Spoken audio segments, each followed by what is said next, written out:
Motivated, I'm focused. This is the moment. Gotta one-up my opponent. Games absolutely punishing them. Gotta get it the mindset, gotta put it in motion. Game time, bet I'm coming in clutch. No hang time, man, they can't keep up. The game's on the line, seconds on the time. You can't fight, it's gotta be us. But the mighty Philly has devastated them. Motivated, I'm focused. Prince becomes the king. Paramount Prince wins the 164 Kings played. This is the moment.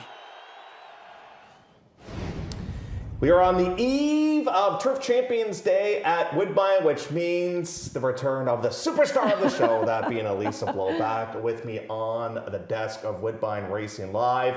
And we are very much looking forward to the weekend that is coming up. We've got 2 stick races on Sunday, a slew of Breeders' Cup Challenge winner races coming up on tomorrow's program. The Ontario Matron, wowzers, that's a race. And then we have a very good looking sprint as well. So what is your vibe going into the weekend, would you say? Well, for me, I'm really excited about the summer. The summer stakes for me, because we've seen so many of those really cool horses, especially Kevin's, right? 2 Out Hero. I want to see if he can put together 3 in a row. Marcus J, like we saw him in his career debut, was outstanding. Military Time is in that race as well. Quick comeback, I know, but still a really impressive winner. There's like 4 or 5 horses in there that have really caught our eye in their 2-year-old campaign. So I'm looking forward to that. And I'm really glad that we're in for some good weather tomorrow as well. In fact, they said with the humidity, we could be back at around 29 degrees tomorrow. Ooh, I have to bring up the summer suit tomorrow, even though it is past Labor Day. I'm a rule breaker. I do that type of thing. I'm going to be wearing white, so don't worry about it. So in terms of what we have looking forward to this weekend, we're going to have all kinds of special guests for you. We've got some big pools and some guaranteed stuff going on in terms of pools. We've got some special wagers as well that we're looking forward to seeing. And also, we're going to keep an eye on Conditioner Norm McNutt as we take a look back at what took place last night, because Norm won the finale with Mackenzie Road. He is now at 999 career wins. And you and I were just talking off camera. He's got a lot of horses racing today, but we're kind of hoping he gets it with Bachelor Pad. Yeah, Bachelor Pad is one of our favorite horses. Like, he's an old warrior here. What's he up to? 15, 16 career wins, somewhere around there. And you know what I found interesting when I was looking at it? I'm like, this horse has had 15, 16 wins, and he's never got his A other than. Unbelievable. So, in fact, I was talking to Norm the last time he raced. I said, hey, Norm, are you worried about anybody taking him? And he said, the only reason I think they'd take him is to try to get the A other than. And now I see, they're going to try to do it. It would be great if that happened. Well, there's some suspect droppers in that race, but he's good right now. So I win in that one. And he doesn't know who he's in against. That horse right now tries every single time. Now, you know me for a long, long time. Am I fairly nice guy, light nature, like not a mean bone in my body type of person? I would say so. That's on his Tinder profile, yes. There is a fly in this studio right now. I know. They're following me around, Jeff. On its last legs. Yeah, I know. And there might be some whacking going on. El Kabami. El Kabami. Oh, you're going to learn about El Kabami today. Yeah, there might be some, because that fly. Have you ever worked with Randy when there's a fly? No, does he just...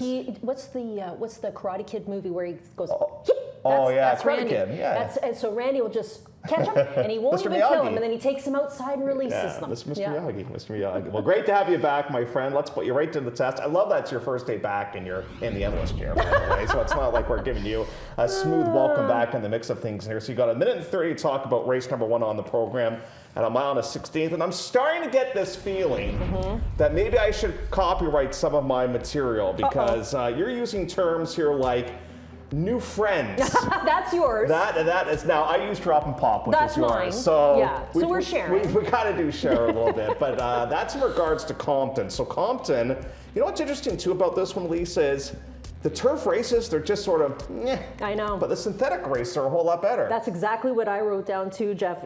I think we're on the same wavelength a lot of the times, right? Because my notes are the same. I've got Toss the Grass races. I think he's a better horse on the main track, and then you get that drop in for 15,000 from 25,000. This is a barn that's had kind of a hit and miss year. When you say, like, when they hit big.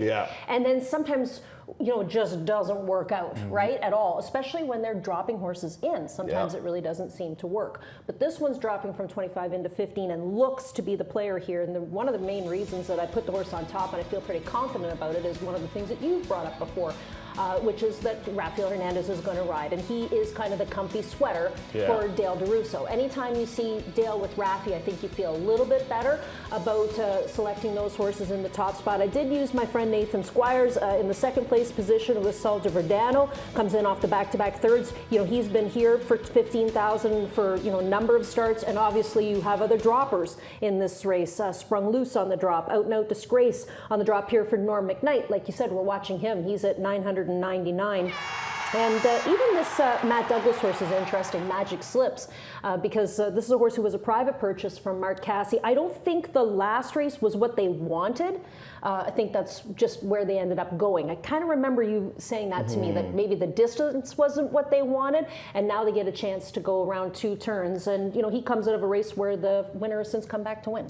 Hasn't really lost all that much lasting silence. That's a DeRusso horse, right? Yeah, it is. Yeah. It is. But you're right. Like with some of Dale's some of Dale's droppers, they've not been great. Like one Jab Too Many. Yeah. The one that Marty claimed, that one lost. Yeah. So it's. So you know what the funny part about that is, though, as a claiming trainer, he's got you all confused. Does he ever? You don't know if this is a good drop or a bad drop. You don't know, because it's like rolling the dice. Sometimes you get a good one and sometimes you don't. Well, you know what we call on TV, what you just did? That's called a segue. Because we're going to make a segue now to race number 2 on the program, because how do we interpret the drop here with Captain Juna? Because I got burned with a Casse dropper yesterday in Miami, who I think is still running out there. And Captain Juna, they're not messing around here. We're not in for 40, we're in for a quarter in this spot. So what do you think of this move? Well, we've seen this move quite a few times this year. And the same thing. Sometimes they win by 10 lengths. And sometimes you can't find them with a searchlight. But I just think the Captain Juna on the drop, this is a big enough drop, and the horse's last few races are okay. The thing that makes me feel good about it too is, he's one of these horses that comes out of racing against Westside Tide, who was in one of those key races that we had earlier on this season. He's raced against good horses like Wyoming Bill, who we're going to see in a stake race on the weekend, right? I mean, he has some good references. Obviously, there's a bit of a hole in him, and that's why he's here for $25,000. But he does retain the services of Sahin Savachi, which makes me feel good. The 6 was the one that kind of interested me for Tara Nagel. She did take this horse from Casse for $25,000, and she's waited the time. I find, and maybe you might think the same way as me, Jeff, that when people claim horses off Mark Casse, Mark has put them in for the right price, and very few horses can move up off the claim when Mark Casse drops them in. That's the price tag that they are worth, and that's the price tag she's going to run the horse for too after waiting the 30 days. The thing with Catch a Tiger last time out, this horse wasn't against that Motion Granted. That's a Squires horse who has since gone down to Colonial and just missed, finishing the 2nd place position. And I think Pietro didn't want to duel with Motion Granted on that day, and I'm not sure how much Catch a Tiger liked being rated. Right, because that was when we found out that Motion Granted needed the front end. And remember, Davey was hard riding that horse. Yes, we have a clocker horse for you in here named Silver Rally from the Bar Minchell outfits, and had a big win back on July the 11th, and last time out that did not go as well as the Fly starts to make his or her appearance back August 31st and 59 seconds breeze. And I should probably know the answer to this question. What's up? Are there male and female flies? How do you think you get baby flies, Jeff? Listen, I have no idea. Did you take grade 6 gym? Because that's when we learned all about the birds and the bees. I brought my racing form to every class. Do you know how baby horses are made, Jeffy? That I do. Okay, there you go. And in the Standardbred and Quarter Horse game, they're made a little bit differently. They're made a little bit different. Okay, let's talk about a closer here as we get to another race on the program, this being race number 3 on the card. Poitakami. I initially thought this was a pretty cool claim. I thought, you know what, Donnie, he's going to do okay with this. When they took the horse for 25, they go right back in for 25. Boom, I like it. They're going to win.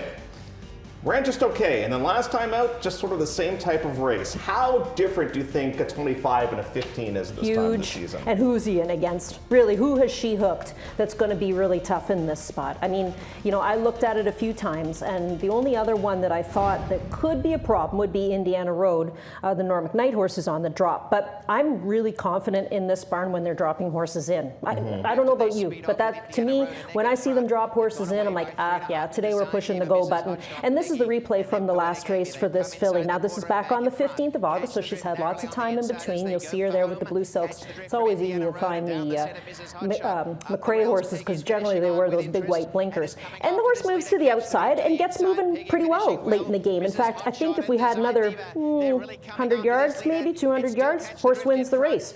But we do get the cutback here today. We get the surface switch. So from turf, we switch over to the main track, and we'll go 7/8 of a mile. But, you know, I agree with you. I thought that she would do very well off of the claim.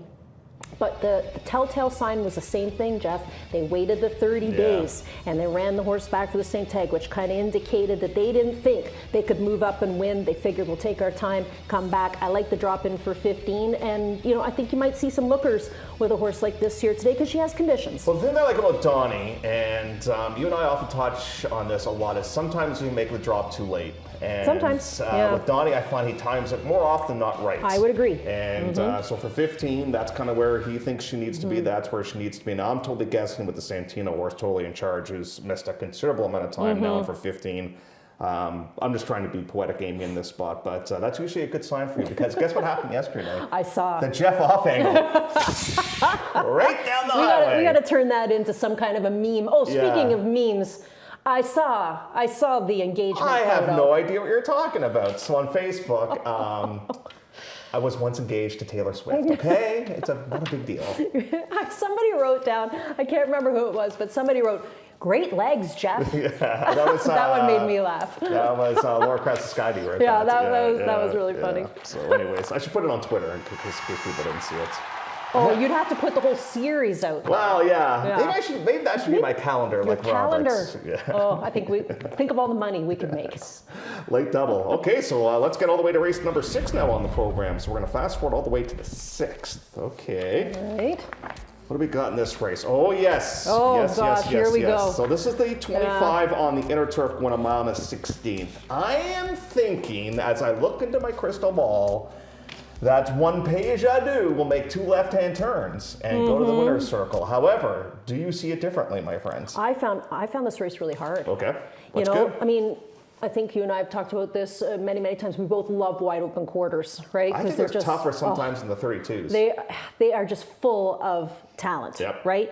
And you could go horse by horse and probably give everybody a reason to win this race. You know, I mean, normally I highlight the ones that I like and then kind of leave the other ones out. I've got like 4 or 5 highlighted in this race that I think that could win. Now, I eventually went with a horse at a bit of a price with a tough draw because I know we're in lane 4 today, but that's this El Kabong horse. There's just something about this guy that bugs me here today. Now, I'm sitting at home.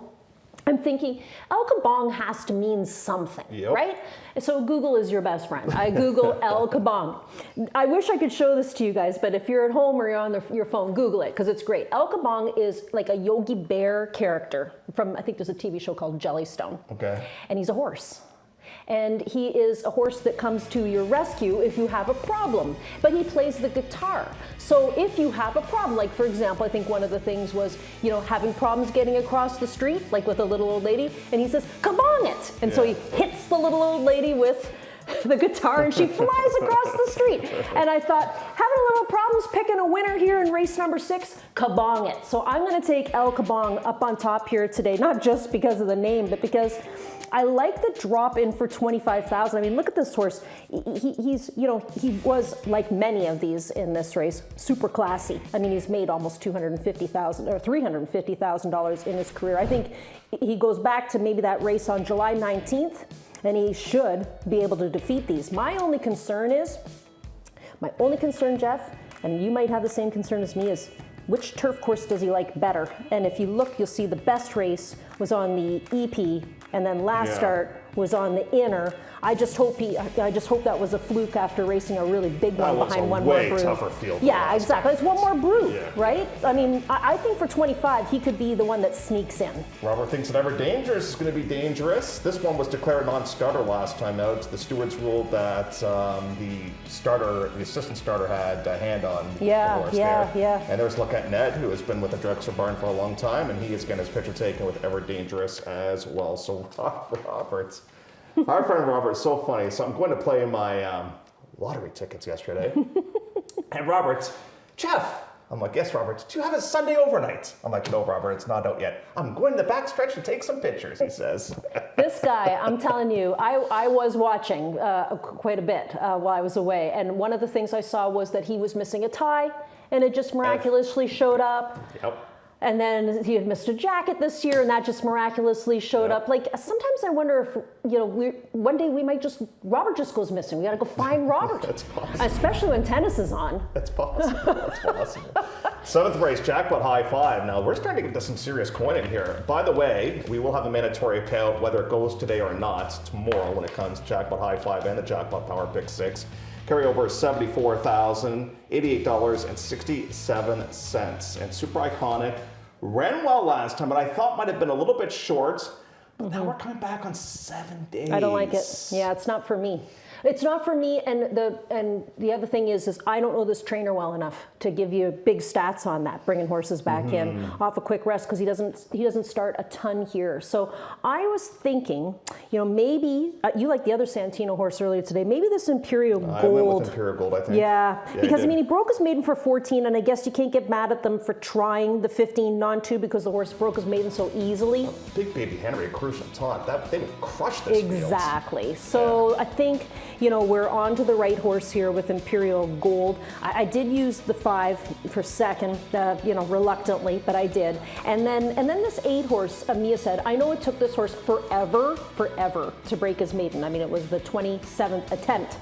But who knows, maybe the light bulb went off. And the good news is that the horse that he beat, Come On Big Lou, he came back to win. But Come On Big Lou, believe me, he don't want to go any further than 3/4 of a mile. 5/8 would be nice. No, 6.00001 furlongs. And even that's a little questionable. No, you're right about that. So I went 7.56 in that spot. You went 7.586. Yeah. But the other thing too is refresh my memory, because you've got this really great brain up here. For useless information? Yes, for useless information. The day before Plate, didn't the jackpot high 5 go? Yep. Yep, it did. It did. Doesn't tomorrow feel like Plate Day 2.0? Like it's such a big day all over again? It does. And I have a confession to make, and maybe this is not a good Canadian racing fan.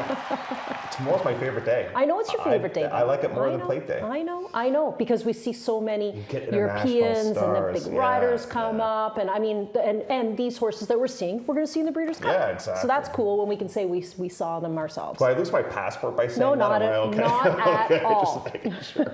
Let's take a look at our plays of the day, and it's so great to have you back. We're going to let you go lead off in here. Thanks. Well, I saw yesterday 2 of mine came in, so that was good, at least. Nice. But today, here's my new friends line. I stole that from Jeff. TMJB.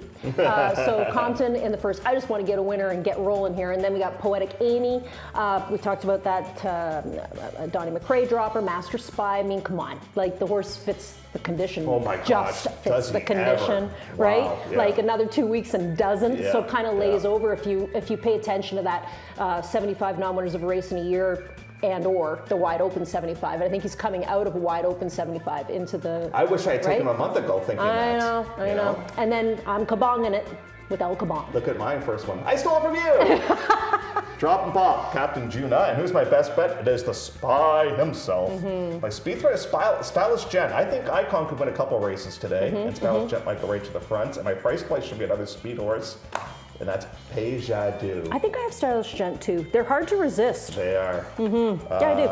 Woodbine TV prod. They were on the horse yesterday that I gave up on. So that's the move. So him or her was They're given paying to me attention yesterday after that horse We'll won. change it to from at Woodbine TV Prod to off Brad. Yeah, Jeff off. They should have like a picture of a horse. I could Photoshop this. You could. A picture of a horse and me like just flying off it. Or something.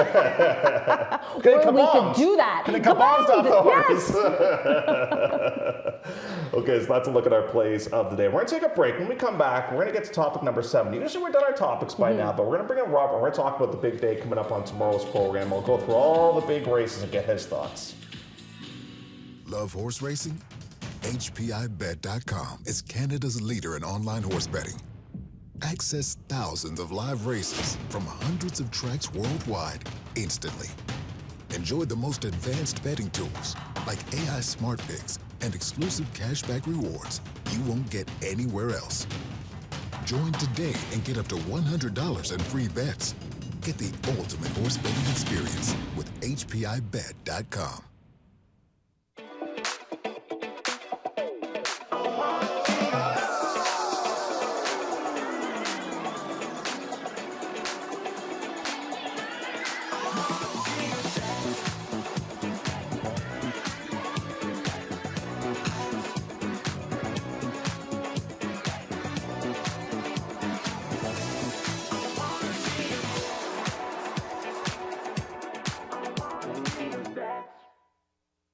There are millions of square kilometers without coverage across Canada. Places where it's hard to reach 911 or just check in. Introducing Rogers Satellite, a new satellite to mobile texting service that connects your phone in areas without cell service. So you can connect here, here, or even here. And now anyone on any provider can try it for free. Rogers Satellite. The sky's the limit.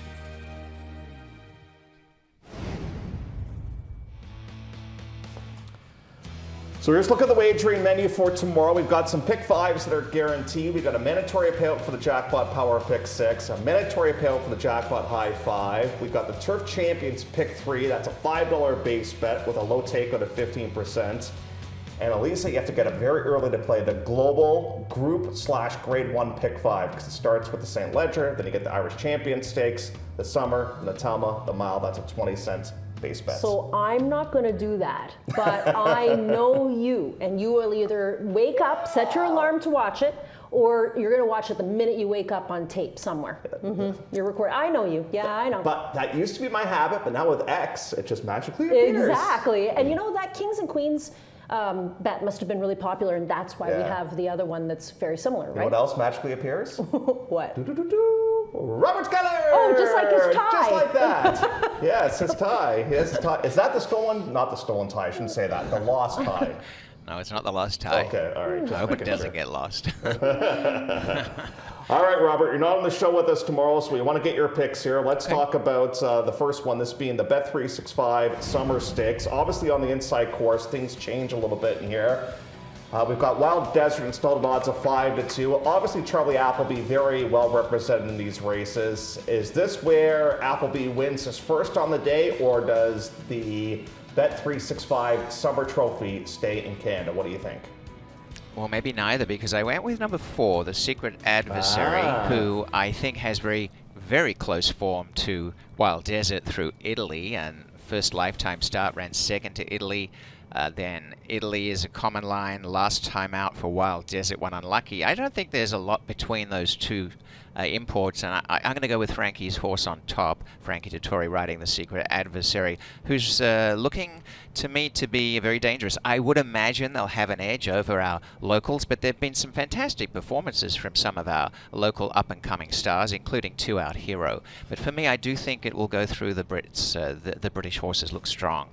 I was watching the replays of some of these horses, Lisa. This horse that Robert just spoke of's got the biggest white face. Oh, yeah, so it'll be easy to spot. Very easy to find. Robert, you'll need that for your race call. I like and that. No I thought secret there. That there's a Wild Desert because a Wild Desert has already won a big race. He won the plate. He won the plate. And that's the horse that got me the handicapping trophy. That's right. So I had to put that horse up on top. Right. And if anybody wants to see it, it's on the 6th floor. Yes, My name is on it. Let's get to the Ontario Matron. Now, normally, Robert, this would be the race of the day. I mean, how good is this field? We actually have, Robert, did you know, and this is a bit of a trivia question for you as well, Lisa, we have 2 King's Plate winners on the same program. One is South African King's Plate winner, and one in Caitlin Her Greatness as well, Robert. What are your thoughts on the Ontario Matron? Well, I really like Johanni, number 8. When I looked at the replay from Verdelmar, actually, it was a phenomenal closing finish, and Johanni just had no room and was absolutely flying through the pack. And I do like the form line generally. I think is a horse that will be suited. Another horse with Frankie Dettori in the saddle that I think is very live, Owen Hardybaum, but it's a very wide open race. I'm very intrigued by the 4. While Pansy comes in from over in France, and there's no doubt Rapoli Stable have a live horse here that could definitely be hard to beat. So I think they're very strong. There's many chances in this field outside of those, but they're the 2 that I lean to as my top 2. I put in Fashionably Fab into my calculations because I think she's coming around, and she loves the inner turf, and for that reason I put her in. I put her in but 2. this is on Tbred, Robert, so it's not on inner turf. What am I thinking? Well, I'm losing my problem mind. is No wonder I lose my ties. but the I'm so issue obsessed is with you that. look and you're like, oh, Dancing in Dixie. All this horse does is race on the turf. Avenue Now. All this horse does is race on the turf. And you keep looking and you're like, oh, it's on the Sorry synthetic. about that one. Yeah, no, it threw me off too, Robert. Don't worry. But she's in for her last round. She was coming around, so I'll put her in for value. How about that? Race number 8, Roberts. One of your favorite songs is Dance to the Music. Is it? I don't know if it is or not. But anyways, will you be dancing to the music in this one, or are you going elsewhere? Well, I'm a big fan of Starship Jubilee, and I was such a fan of Star Attraction, her first lifetime start when she was a very unlucky runner. She was a very impressive winner in a very close finish. I think she will be a danger. I'm going to put her in there because she's value. Of course, Dance to the Music is the horse to beat, but again, inner turf racing is such a different ball game. I do think Star Attraction is live, but I really like the run of Pina Colada. I think Pina Colada will also be dangerous on the inner turf. This race to me is wide open. William Buick, he's had some traffic issues on the EP Taylor in the past with his horses. I'm sure he's got the best runners for his campaign coming up on Saturday. But he, isn't as used to the inner turf as some, and I'll just hope that we can get a price with one of them to beat these hot shippers coming in. But Dance to the Music is flawless. There's no doubt about it. And Elisa, Dance to the Music last ran at Newmarket. That's a straightaway, too. And it's a far different type of race. I had to put this horse on top, too. I mean, no matter which way I looked at it, I still like this horse. But the Chad Brown horse is really interesting. What a kick that horse had last hello. time, And an 85 Beyer speed figure in her first lifetime start to boot. So I tossed the 10 in as well. Producer Mike, we're making an executive decision. We're going overtime here. Race number 9 is the Grade 1 Rogers Woodbine Mile. We've got a South African horse. I have no idea where to put One Stripe. I was talking with Ryan Munger the day, Robert, and Ryan was saying, for this horse to do what he did to win the plate and then win the Guineas, like that was a very difficult thing. Or it might have been vice versa, the Guineas and then the plate. It was a very difficult thing to do. Then you've got Notable Speech in here. I'm curious to see where you're landing here in the Rogers Woodbine Mile. Notable Speech, I think, is the class of the race, and they'll have to really bring their top game because I feel that this horse is a level above what the others are showing on their form. I'm not sure what to make of One Stripe. There's no doubt running third in a Breeders' Cup race already and a little bit unlucky last time. Probably is really the one that I think speaks to me the most out of all the Godolphin runners, and I'm going to put this one as the horse to key, or the Charlie Appleby train will certainly be dangerous in Del Mar if this horse gets in, because our Woodbine Mile has been terrific at producing winners. You know what would be a cool prop?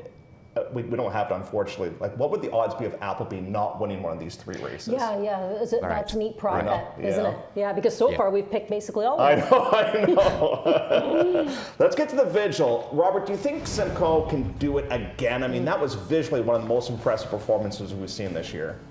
Well, I do think this is a tougher race, and I have a horse that I really like at a big price, and I'm going to put Twin City on top. I thought that was a phenomenal run last start, and there's a horse that can handle both surfaces and is coming back to Tbred, and I think Twin City's last bullet work is very telling. I think that there's a value play with Keve Nichols.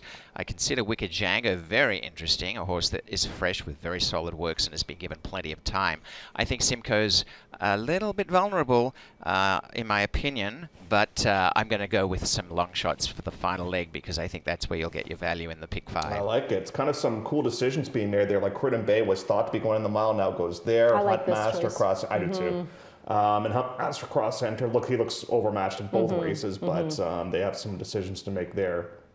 Let's take a look at a ticket as you give us some more thoughts. Well, I was just thinking like that. Robert's right. The way Simcoe ran last start, like it was like jaw-dropping, unbelievable. I don't see, even it's one of those ones where you're like, well, even with a bounce, he could still win this race. Was. It was really amazingly impressive. We often talk about, no doubt about performance. That race was never in doubt with that horse, the way that one was traveling. Yepper. Robert, good luck with your pick 5 ticket. If you do cash, you can invest in a brand new tie. All But your collection's pretty good, though. You do have some good ties. I give you credit for that. Just don't lose anymore, okay? Yes, that would be the key. Robert Keller, thank you so much for Thank you joining so us, my much. friends. And race number 1 coming up in about 23 minutes from now. And Elisa, you're going to be back with me tomorrow. And I'm going to have some special guests throughout the afternoon here today as well. We're going to look ahead at some of the big races, too. So get some sleep tonight. I will, buddy, I will. And tell Bo, the dog, I need some picks for tomorrow, because he picks pretty good. And say hi to the folks for me as well. I will. I was just saying to Jeff, too. Think of all the money you've saved on pick fours with me being gone for the last little while. I can buy a mansion in Florida with that sport. So now you're dropping your glasses. It's okay. It's all right. I got a second pair here just in case. Here comes that fly again. 23 minutes away from post time for race number 1. We'll get you set for the opener coming up next.